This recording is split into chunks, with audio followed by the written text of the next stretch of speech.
කියන්නේ ගැහැණුන්ට පිරිමියෙක් ඔයා ගැන ඇත්තටම හිතනවා නම් කිසිම වෙලාවක ඔයා ඒ පිරිමියාගේ පස්සෙන් පන්නන්න ඕනි නැහැ. පිරිමි ස්වභාවයෙන්ම හැදිලා තියෙන්නේ ගැහැණුන්ව ලුහුබඳින්න.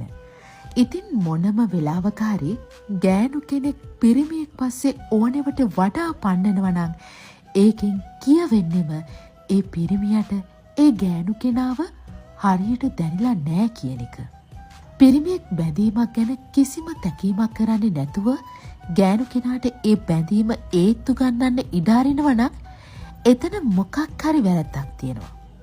හැම වෙලේම කෝල් ගන්න ගැහැණිය නම් මැසේජ් කර කර වද දෙන්නේ ගැහැණිය නම් හම්බ වෙන දවස් ප්ලෑන් කරන්නේ අනාගතය ගැන හීන දකින්නේ ගැහැණිය නම් ඒකෙන් පැහැදිලිවම තේරුම් ගන්න පුළුවන් දේ තමයි ඒ පිරිමියාගේ ජීවිතේ ඒ ගෑනු කෙනාට ඇත්තටම තියෙන තැන.